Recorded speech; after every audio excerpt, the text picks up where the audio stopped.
Hello everyone, hope you're doing well. Today in War Thunder we're having a look at another little event, and this is the People's Liberation Army Day. This is an event for the Chinese in the game, and it goes from the 1st of August until the 4th of August. All you got to do is play 3 battles using Chinese vehicles, and you can get yourself the patch of the People's Liberation Army Marine Corps, which is the one we talked about before. It's a pretty nice decal, actually. It does exactly look like a badge or a patch. Very well defined, so it'll look absolutely beautiful on many of the vehicles. At the same time as well, they are bringing back the T69 2G medium tank. It's going to be back for sale at this time, so if you want to pick it up, this would be the time to do so. It is going to be a 9090G premium, so pretty expensive for what it is, but pretty much the same price as what it, well, a little bit less, I should say, of a price than what it was when it came out as a $60 premium. Overall, you know, if you want to pick it up, you can. We'll have a look at it in the video, and I'll give my thoughts on it. At the same time as well, there are certain other things that have been added to the game.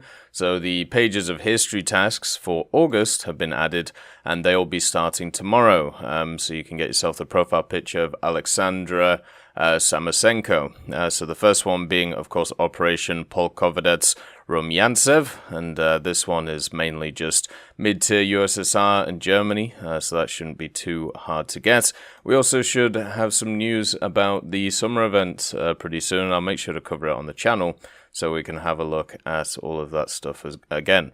They have hidden the new Trashmi and Stronyi, so if you have, or if you didn't pick them up, you're going to have to wait until next time when they bring them back.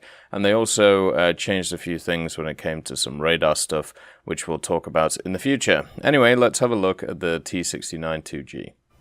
So the T69 2G is one of those vehicles which fits in a pretty decent lineup for China, but it kind of relies on premiums.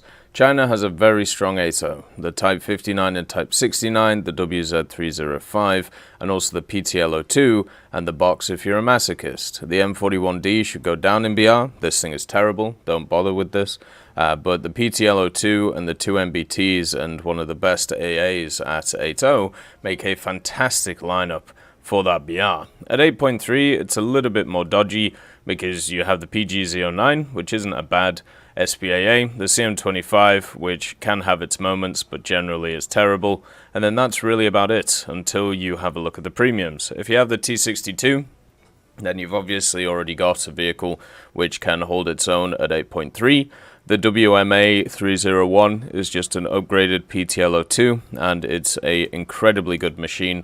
This thing is fantastic. It has access to a really good APFS DS round. It has a really nice tandem ATGM on it as well. It even has HEVT, just for a little bit of fun.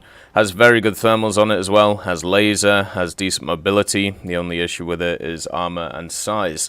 It has everything else on it. And also right now, this thing, if you're looking to pick up a vehicle, is cheaper than the T69 2G, which is kind of weird to think about. So right now, this thing's 9,090. This thing's 8,730. So pretty much the WMA is cheaper and also better than the T69 2G. The only difference between them is the T69 doesn't come around all the time compared to the WMA, which is always there. There's a reason why this one was removed, and it wasn't because it was a better vehicle. It was because it was a worse vehicle and nobody was buying it. This thing has the 105mm ZPL94. The gun's good, and it has some quite nice tricks to it. The APF SDS is nice on it. Once again, 351, 296, 203 millimeters a pen, which is completely fine. Has a pretty decent heat, but you shouldn't use that over the APF SDS. Then it has the HEVT, which can be quite fun to use, especially with the laser rangefinder against stuff like helicopters. But one of the issues with it is because it's a 105, it takes, you know, nearly 10 seconds to reload. So because of that fact, switching to HEVT can be a bit of a pain. It's much better just to use other stuff, such as APF SDS and the laser rangefinder. Has smokes, has some additional armor as well, as a general look on it.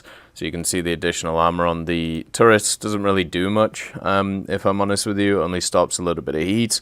In a down tier, this armor here will save you, because a lot of people sling heat at these VRs, especially stuff like M60s and stuff like that, so you'll be able to annihilate them. The gun itself as well has a stabilizer on it, which is really nice. Its only limitation really is its gun depression. Its turret rotation speed isn't the best, but it isn't the worst either. That is around. It does have a 4-man crew with a manual loader, so still this one hasn't switched over to the auto loader yet. And the ammo is all around the place, so it's much better just to have a standard set of ammo. The first stage ammo stowage is in the middle of these fuel tanks.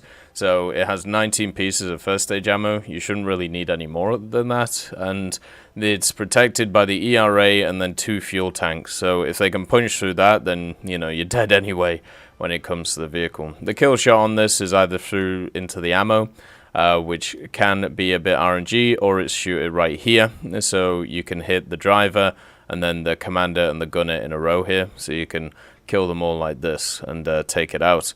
This thing is not hard to kill, but it is a vehicle which does have, you know, a decent gun, decent APFS DS. It's just limited by the standard stuff you see limited on the T55 and the T54 series. It's just got bad gun depression and the slow turret, which can be a bit of a pain.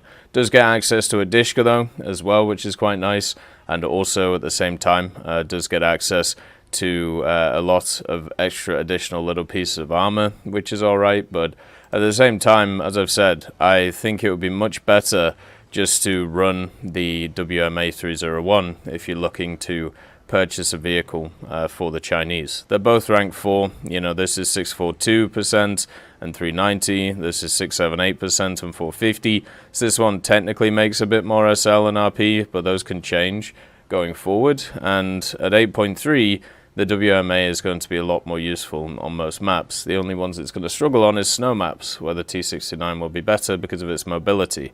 China's 8.0 lineup's really good, 8.7 lineup's really good, and if we're talking about up-tiering a premium vehicle, the WMA up-tiers way better than the T69, so unless you're looking to play these at 8.3, which is going to be tough to do because of the lineups, then I think you take the WMA. The other thing is also the support you have when it comes to the air. The only thing that's really there is the 7.7 F84. There isn't really anything else at 8.3. At 8.7 you got the J2, which is quite nice, but even then it's pretty limited. You've also got the Sabre, where you can bring the 1,000-pounders as well. So overall, the WMA is better than the T69. The T69's not a bad vehicle, but it's just there's a way better offer out there. If you want to pick up one of them, make sure to use my partner discount in the description of the video. And as always, I hope you have a wonderful day, and I'll see you next time. I'd just like to thank Nicholas Richardson, Elove Goat, Pyman675, Winter Scientist, Merciless Reaper, Jerry Prevolt, Megadino King, Orange Tail, Teddy, John Ryman, Universe, Ambrosius McClellan, Daniel Stanton, Moxie, B. Young, Uncle Bean, Sem Arslan, Derek R., Bareen, Lafouche, and Samuel Slick for supporting the channel.